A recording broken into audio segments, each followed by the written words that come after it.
नमस्कार दोस्तों, स्वागत है आपका मेरे YouTube चैनल जिसका नाम है केमिस्ट्री हब। हम इस चैनल के ऊपर सिर्फ केमिस्ट्री से रिलेटेड वीडियो ही अपलोड करूँगा और ये मेरा फर्स्ट वीडियो है तो थोड़ा टाइम लगेगा, थोड़ा इनकन्सिस्ट फील ज़रूर कर रहा हूँ मैं, बट आई थिंक अच्छा वीडियो मिलेगा आपको। तो चलिए, आज का जो मेरा फर्स्ट टॉपिक लिया है मैंने, वो लिया है केमिकल बॉन्ड। ये क्या है? केमिस्ट्री का सबसे नीडी चैप्टर है, इसके बिना केमिस्ट्री में कुछ नहीं है। मान लीजिए कि बेसिक चैप्टर्स की नीड है भरपूर, ये बहुत ही हर जगह काम आता है, इसके बिना अपन कुछ नहीं कर रहे हैं। हर जगह ये काम आता है केमिस्ट्री के अंदर, हाइब्रिडाइजेशन से लेके कौन कौन सी बॉन्ड होती है, इसमें बहुत सारे टॉपिक्स हैं। तो इस तरह के टॉपिक्स है जो कि अपने को पढ़ना बहुत ज़रूरी है। तो चलिए एक एक से स्टार्ट करते हैं। केमिकल बॉन्डिंग, तो अपन सबसे पहले केमिकल बॉन्डिंग में क्या समझेंगे, इसकी डेफिनेशन समझेंगे। तो डेफिनेशन क्या होती है?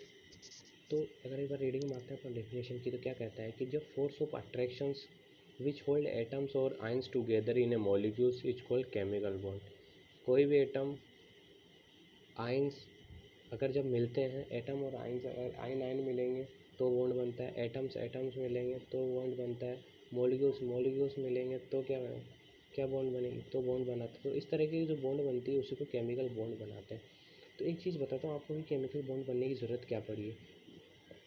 मान लीजिए अपने पास अगर कोई भी चीज़ है, वो बॉन्ड कब बनाएगी? अगर एक तो साथ में रहे, एक अलग अलग रहे तो इजीली, तो क्या है, अगर दो एटम एक साथ है तो उनमें पावर ज़्यादा है, ठीक है। तो इसलिए केमिकल बॉन्ड्स बनना ज़रूरी है। तो स्टेबिलिटी के लिए मेन अगर जो फॉर्मूला यहाँ मानी जाती है तो वो चीज़ मानी जाती है स्टेबिलिटी।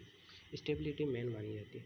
तो फिर वही क्वेश्चन आ जाता है, अगर अपना तीसरे स्लाइड्स में देखते हैं तो अपने क्या है कि why chemical bond formation, chemical bond की फॉर्मेशन क्यों होती है।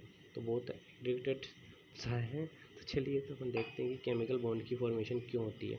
तो फर्स्ट ऑफ अपन केमिकल की बॉन्ड की अगर फॉर्मेशन की बात करें तो इसमें जो लिखा हुआ है कि एक्वायर स्टेबिलिटी, स्टेबिलिटी के लिए माना गया है। तो then form like a noble gas, noble gas जैसा बनना चाहता है, ठीक है।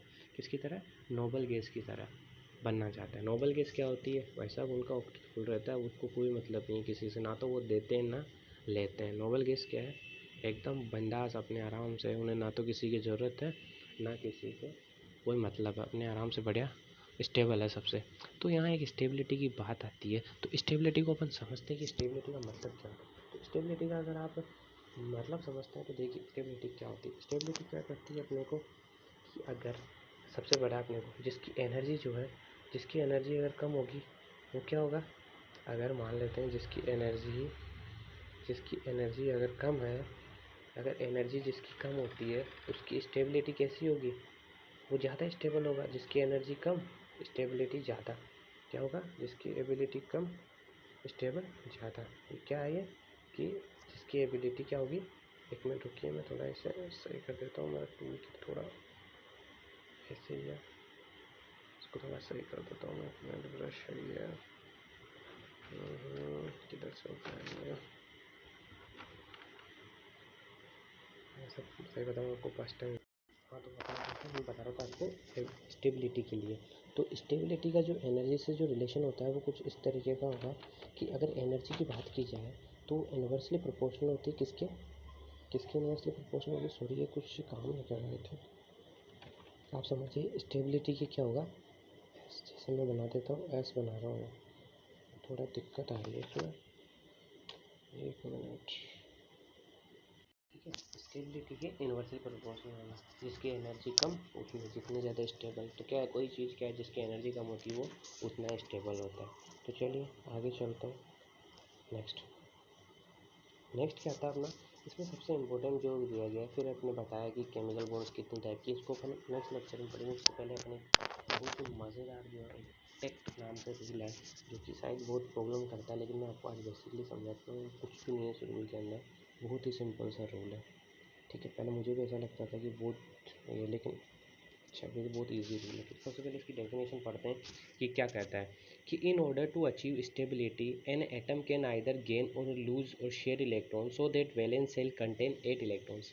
इसमें कहा गया है कि कोई भी एटम अगर अपने आप को स्टेबिलिटी गेन करना चाहता है, अपने आप को स्टेबिलिटी गेन करना चाहता है, तो उसको या तो अपना इलेक्ट्रॉन्स गेन, या तो उसको अपना इलेक्ट्रॉन लूज़ करना पड़ेगा, या किसी से गेन करना पड़ेगा, या फिर उसे अपना इलेक्ट्रॉन क्या है किसी को शेयर करना पड़ेगा। तो इस तरीके का जो बस क्या होना टोटल क्या कंडीशन है ऑप्टिक रूल की कि उसके वैलेंस शेल में अंदर कितने इलेक्ट्रॉन्स होने चाहिए, उसके वैलेंस शेल के अंदर कितने इलेक्ट्रॉन्स होने चाहिए, वैलेंस शेल के अंदर कितने 8 इलेक्ट्रॉन्स, 8 इलेक्ट्रॉन्स उसके वैलेंस शेल के अंदर होने चाहिए। ये क्या कंडीशन है कि उसके अंदर कितने होने चाहिए, 8 जो है उसके वैलेंस शेल के अंदर होने चाहिए, ये एक कंडीशन है। ठीक है, तो चलिए आगे चलते हैं।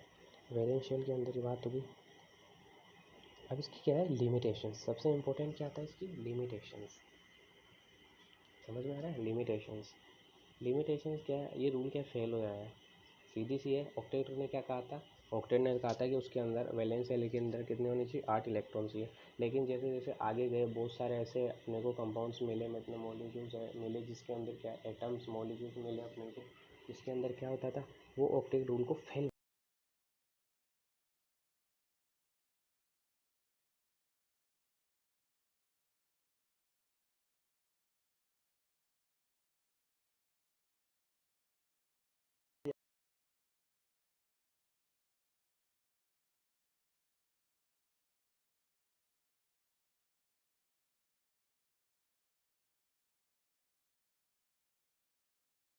कोशिश कीजिए कि क्या कहना चाहता है। तो अपन बात करते हैं, जैसे अपने पास बी ये था, ये बी था, इस बी को क्या है, इस बेरिलियम का अगर इलेक्ट्रॉनिक कॉन्फ़िगरेशन करें तो ये कुछ इस तरीके से आता है। ठीक है, तो B22 और क्लोरीन का 287 17 पे आ गया। ठीक है, तो क्लोरीन को एक एक इलेक्ट्रॉन की जरूरत है, बेरिलियम के पास 2 इलेक्ट्रॉन है, तो 2 क्लोरीन आएंगे, एक एक इलेक्ट्रॉन लेके जाएंगे इसका स्टेबल। खुद तो कितने हो गए 2 4 4 6 8, कितने हो गए 8 इलेक्ट्रॉन। लेकिन बेरिलियम के पास कीजिए इसके ऑक्टेट कितना कंप्लीट है, 1 2 3 4 4 4 में क्या ऑक्टेट कंप्लीट माना जाता है, नहीं। हाँ 2 होते तो मान सकते थे, 2 को डुप्लेट कर देते हैं, लेकिन ये कितने हैं 4, तो इससे अपन नहीं मान सकते। तो ये एक यहाँ पे रीज़न सबसे बड़ा आया फेल होने का, वो यही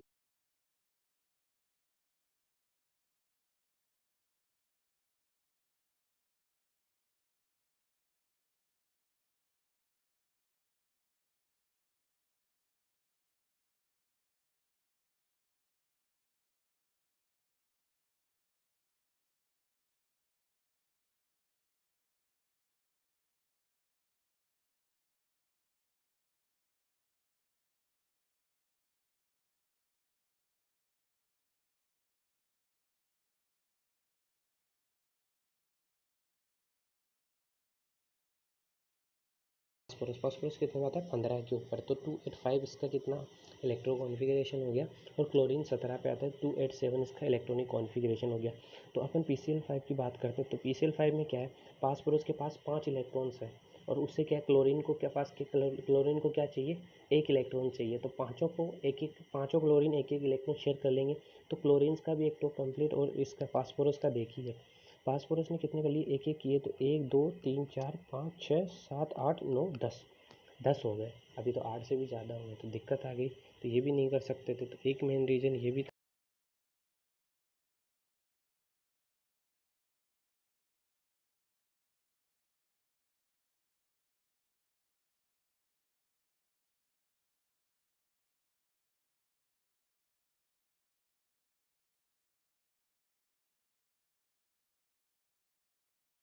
है ठीक है, एक